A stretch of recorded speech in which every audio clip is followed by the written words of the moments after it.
جو اپنے مال کو لوگوں کے دکھاوے کے لیے خرچ کرتا ہے، جو مال خرچ کرتا ہے دکھاوے کے لیے اور اللہ اور یوم آخرت پر ایمان ہی نہیں رکھتا، صدقہ کیسے ضائع ہوتا ہے، صدقہ کیسے غیر مؤثر ہو جاتا ہے۔ پہلی چیز احسان جتانے سے، دوسری چیز اذیت دینے سے، تیسری چیز ریاکاری کرنے سے، دکھاوا کرنے سے۔ بعض اوقات ہم بڑی بڑی رقمیں خرچ کرتے ہیں لیکن محض دکھاوے کے لیے، ایسے مال کا بھی کوئی اجر و ثواب نہیں ہوتا۔ اس میں بھی ہم بظاہر یہ دکھاتے ہیں یا بتاتے ہیں کہ یہ بہت نیکی کا کام ہم کر رہے ہیں، دوسرے انسانوں کے حقوق ادا کر رہے ہیں، لیکن اس میں دراصل کسی دوسرے کے ساتھ خیر کرنا مقصود نہیں ہوتی، اس سے مقصود اپنی ہی بڑائی جتانا ہوتی۔ اس کی کئی ایک مثالیں ہمارے معاشرے میں موجود ہیں۔ مثلاً آپ دیکھیں کہ بیٹی کو جب جہیز دیتے ہیں تو اس میں عموماً کیا بتایا جاتا ہے کہ اپنی بیٹی ہے، اولاد پہ خرچ کرنا ثواب کا کام ہے، بچوں کا نیا گھر بن رہا ہے، ان کو دینا اس موقع پر جب یہ ضرورت مند ہے، اپنی نئی زندگی سٹارٹ کر رہے ہیں، تو یہ بہت نیکی اور ثواب کا کام ہے۔ لیکن اگر دیکھا جائے تو اس میں بھی مقصود دکھاوا ہوتا ہے۔ دکھاوا کس چیز کا؟ کہ لوگوں کو پتا چلے ہم کتنے مالدار ہیں، اپنا نام پیدا کرنے کے لیے۔ اور خاص طور پر مینشن کیا جاتا ہے کہ یہ شادی کا جوڑا اتنے لاکھ کا بنا ہے یا اتنے ہزار کا بنا ہے، اور کہاں سے بنوایا، اور پھر کتنے جوڑے دیے۔ اور نہ صرف یہ کہ جوڑے بلکہ جہیز کا جو بھی سامان ہوتا ہے اس پر خوب خوب تبصرے ہوتے ہیں، اور لوگ بھی بطور خاص سوال کرتے ہیں کیا دیا، کتنے کا دیا، کہاں سے لیا۔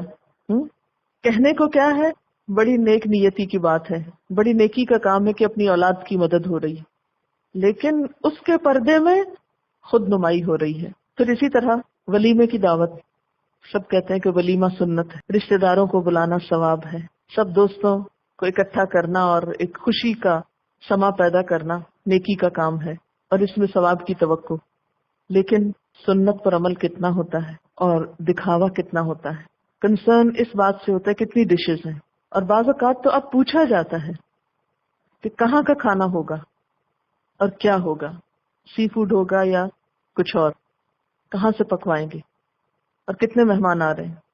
اور پھر خاص طور پر کچھ نامور شخصیات کو بلایا جاتا ہے۔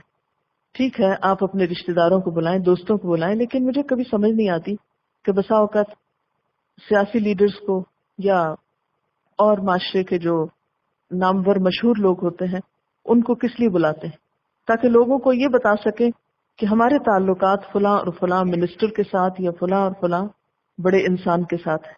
اور اس دعوت کو بھی ایک مسنون عمل کی بجائے مزید دنیا کمانے کا ایک ذریعہ بنا لیا جاتا ہے۔ اس کے ذریعے ایسے رابطے پیدا کیے جاتے ہیں کہ جس سے اور دنیا کے کام نکلوائے جا سکیں۔ پھر اس پر فخر بھی کیا جاتا ہے، پھر باقاعدہ فوٹو سیشنز ہوتے ہیں، اس میں وہ ساری مشہور شخصیات کے ساتھ فوٹوز ہوتی ہیں، پھر وہ لگائی جاتی ہیں، ڈسپلے کی جاتی ہیں، پھر وہ البمز میں لگتی ہیں، پھر جو گھر میں آتا ہے اس کو دکھائے جاتے ہیں کہ دیکھو کس کس کے ساتھ یہ تصویریں کھینچی ہوئی ہیں۔ اس سارے عمل کے پیچھے مقصد کیا ہوتا ہے؟ دکھاوا۔ ایک کام جو خوشی کے لیے نیکی کا کام تھا، جس سے آپ ثواب کما سکتے تھے، آپ نے ریاکاری کر کے اس کی ساری اسپرٹ کو ختم کر دیا۔ اسی طرح دلہن کو تیار کیا جاتا ہے کہ شادی کے موقع پر ایک لڑکی کا اپنے شوہر کے لیے خوبصورت بن کر جانا ایک نیکی کا کام ہے، لیکن حقیقت میں کیا ہوتا ہے کہ لوگوں کو دکھانے کے لیے، اور دکھاوا بھی چلو اس حد تک ہوتا کہ بھی کتنی خوبصورت لگ رہی ہے لڑکی، لیکن اب مقابلہ اس پر ہوتا ہے کہ کس نے تیار کیا ہے، کس پارلر سے تیار ہوئی ہے اور کتنے ہزار کی تیاری ہوئی ہے، کتنے میں میک اپ کروایا گیا ہے، اس میں بھی کس قدر دکھاوا ہے۔ اس سے کم دلچسپی ہوتی کہ لڑکی لگ کیسی رہی ہے، اس سے زیادہ ہوتی ہے کہ انہوں نے کہاں سے کروایا تاکہ ہم ان سے یا تو آگے بڑھ سکیں یا پھر کم از کم اتنا تو رہیں۔ پھر اسی طرح آپ دیکھیں کہ خوشی کے موقع پر اچھا لباس پہننا ایک اچھی بات ہے خوشی میں شریک ہونے کے لیے، لیکن عموماً لوگ کیا کرتے ہیں کہ ایسی جیولری یا ایسا لباس پہن کے شادیوں میں جاتے ہیں کہ جس میں صرف خود نمائی ہوتی۔ بسا اوقات ایسے ایسے سین دیکھنے میں آتے ہیں کہ لوگوں کو اس سے کوئی دلچسپی نہیں ہوتی کہ کون کیا لگ رہا ہے، وہ ہر وقت یہ دیکھتے رہتے ہیں کہ ہم کیسے لگ رہے ہیں، بار بار شیشہ نکال کے دیکھیں گے، بال سنواریں گے، بعض وقت بیٹھیں گے اس طرح کہ وہ چوڑیاں یا انگوٹھیاں آگے کر سکیں، دوپٹہ لینے کا سٹائل ایسا ہوگا کہ سب کچھ سامنے سے نظر آئے اور دوسرے خاص طور پر دیکھ سکیں، اور ہر شخص خود ہی کو دیکھ رہا ہوتا ہے۔ ہر شخص کی پریشانی یہ تھی کہ ہم کیسے دکھ رہے ہیں۔ پہلے ایسا ہوتا تھا کہ دلہن سب سے اچھی لگتی ہوتی تھی نا تو ہجوم ہوتا تھا دلہن کے گرد. اب دلہن کے پاس تو کوئی کھڑا ہی نظر نہیں آتا, وہ بیچاری بعض اوقات اکیلی بیٹھی نظر آتی ہے کیونکہ ہر ایک اپنے اس میں مصروف ہے. آپ دلہن سے بھی زیادہ اچھے لگ رہے ہیں. پھر اسی طرح مہر کا کیا مقصد ہے کہ عورت کو ایک فائنینشیل سپورٹ یا ایک پروٹیکشن دی جائے. اسلام نے اس کو ایک عزت دی, شادی کے موقع پر اس کو شوہر سے کچھ دلوایا. لیکن اب آپ دیکھیں کہ مہر دینے میں بڑی بڑی رقمیں مقرر کی جاتی ہیں اور ساری زندگی ان کو ادا نہیں کیا جاتا. لاکھوں لکھوائے جاتے ہیں, بسا اوقات مکان لکھوائے جاتے ہیں, جائیدادیں لکھوائی جاتی ہیں. اور اس سب کا بھی مقصد کیا ہوتا ہے؟ ناموری, کہ ہم لوگوں کو بتا سکیں کہ ہماری بیٹی کو اتنا مہر ملا ہے.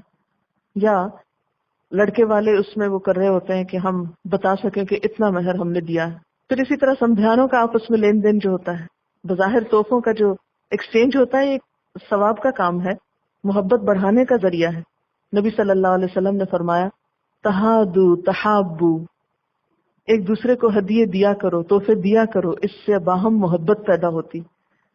لیکن اب آپ دیکھیں کہ وہ محبت کا ذریعہ ہونے کی بجائے کس چیز کا ذریعہ بن گئے ہیں؟ ایک اذیت کا ذریعہ بن گئے ہیں. اور اس سے مقصود یہ نہیں ہوتا کہ دوسرے کا کوئی فائدہ ہو, گن گن کی چیزیں دی اور لی جاتی. مقصود اصل میں یہ ہوتا نا کہ اپنی ایک دھاک بٹھائی جائے کہ ہم اتنے امیر ہیں. پھر اگر مٹھائی دی جائے تو منوں میں تولی جاتی, اتنے من گئی اتنے من آئی. پھر اسی طرح کیک بھیجے جائیں تو وہ گنے جاتے ہیں, باقاعدہ گنتی ہوتی ہے, اتنے گئے اتنے آئے. پھر کس قسم کی ڈشز میں گئے, وہ کرسٹل کی تھیں یا کسی اور مٹیریل کی تھیں. پھر اسی طرح پیکنگ کس طرح تھی, اس پر باقاعدہ ایک دوسرے سے مقابلہ کیا جاتا ہے اور لوگ بیٹھ کے آپس میں بحث کر رہے ہوتے ہیں کہ نہیں اس کی زیادہ اچھی تھی, اس کی ایسی تھی, اس کی ویسی تھی. پھر اس کے بعد شادی کے بعد جو دعوتوں کا سلسلہ شروع ہوتا ہے, اس میں بھی ایک سے ایک بڑھ کر اس دعوت کو گرینڈ بنانے کی کوشش کرتا ہے اور اس پہ بے تحاشا مال لوٹاتے ہیں تاکہ نام بن سکے کہ سسرال والوں کی دعوتیں اچھی تھی یا میکے والوں کی اچھی تھی. پھر اسی طرح آپ دیکھیں کہ شادی کے علاوہ چیریٹی شوز جو ہیں وہ بھی اب لوگوں کی مدد کرنے کا ذریعہ نہیں, دکھاوے کا ذریعہ بن کے رہ گئے ہیں. اس میں بسا اوقات بھاری رقموں کے ٹکٹ خریدے جاتے ہیں اور ایک دوسرے کو باقاعدہ پوچھا جاتا ہے کہ تم نے فلاں جگہ کا ٹکٹ خریدا. کئی کئی ہزار کا ایک ایک ٹکٹ ہوتا ہے. نام ہوتا ہے غریبوں کی مدد کرنا, لیکن ہو کیا رہا ہوتا ہے اس میں؟ ساری ساری رات بسا اوقات ڈانس پارٹیز ہوتی ہیں, یا اپنے دل لبھانے کے سامان ہوتے ہیں, یا بڑے بڑے ڈنرز ہوتے ہیں اور نام اس میں رکھ دیا جاتا ہے چیریٹی شو, غریبوں کی مدد. پھر اسی طرح بسا اوقات یتیموں بیواؤں کی مدد جب کی جاتی ہے تو اس میں کیا ہوتا ہے, کسی کچی بستی میں جا کر وہاں پر مشینیں تقسیم ہو رہی ہیں, سب تصویریں بن رہی ہیں, پھر اخبار میں باقاعدہ لگ رہی ہیں. اگر آپ اپنے آپ کو وہاں رکھ کر دیکھیں کہ آپ کسی سے کچھ لے رہے ہوں اور اس وقت آپ کی تصویر بنائی جائے اور پھر اس تصویر کو اخبار میں لگا دیا جائے, آپ اپنے لیے پسند کریں گے؟ کہا یہ کہ کوئی مدد کر رہا ہو تو آپ اس وقت شرم کے مارے گڑ جاتے ہیں پانی میں کہ کوئی ہمیں دے رہا ہے, کسی کو پتہ نہ چلے.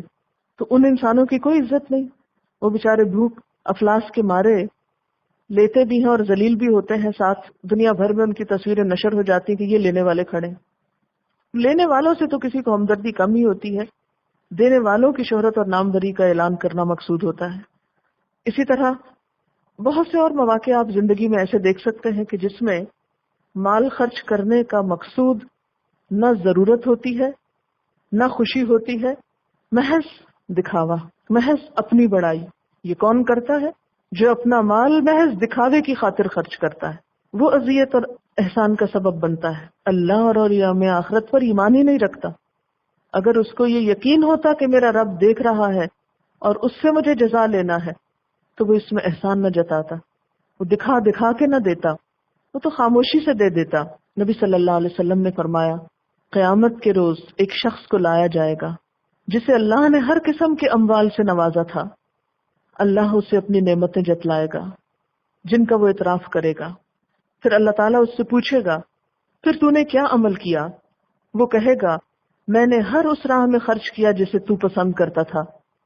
اللہ تعالیٰ فرمائے گا تم جھوٹ کہتے ہو, تم نے تو اس لیے خرچ کیا تھا کہ لوگ تمہیں سخی کہیں, وہ تمہیں دنیا میں کہا جا چکا. پھر فرشتوں کو حکم ہوگا اور وہ اسے گھسیٹتے ہوئے جہنم میں جا جھونکیں گے۔ یہ کس کی سزا ہے؟ اس شخص کی جو محض دکھاوے کے لیے مال خرچ کر رہا ہے، محض اپنی بڑائی جتانے کے لیے۔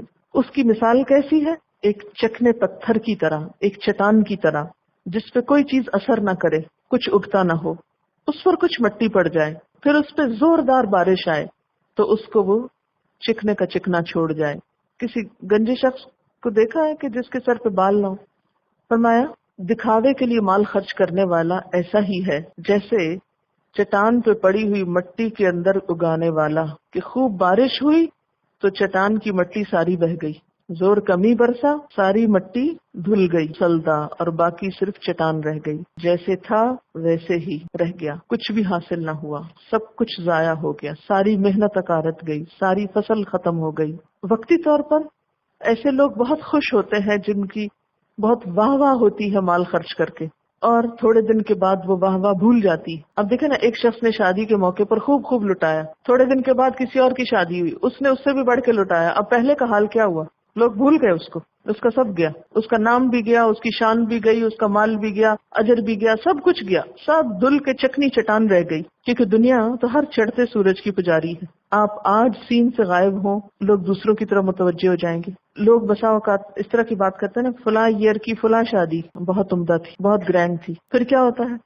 اس کے بعد کوئی اور اس سے بڑی ہو جاتی ہے۔ اسی وجہ سے ایک دوڑ سی لگ گئی نا معاشرے میں، سب نے اپنے نام کمانے کا ذریعہ بنا لیا نا، اور تو کوئی کام زندگی میں ہے نہیں بامقصد کہ جس سے کوئی نام بنے یا شان بنے۔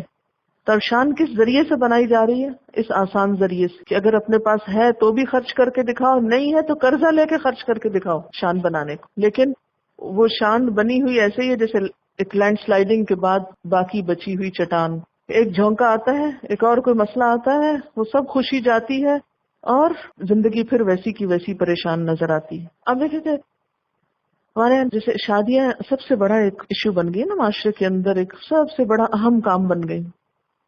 نہیں ہوتی تو اس کے لیے پریشان رہتے ہیں، جب ہونے لگتی ہے تو مہینوں تیاری کرتے ہیں، جب ہو رہی ہوتی ہے تو ایک ادھم اور ہنگامہ ہوتا ہے، پھر اس کے بعد بھی وہ ہنگامہ کافی عرصے جاری رہتا ہے، پھر اس کے بعد جب وہ سب وقتی خوشیاں ختم ہوتی ہیں تو پھر اسی میں سے نئی پریشانیاں جنم لیتی، پھر جھگڑے فساد شروع ہو جاتے، پھر زندگی کا ایک حصہ ان جھگڑوں کو سلجھانے یا پھر ان کو ختم کرنے میں گزر جاتا ہے۔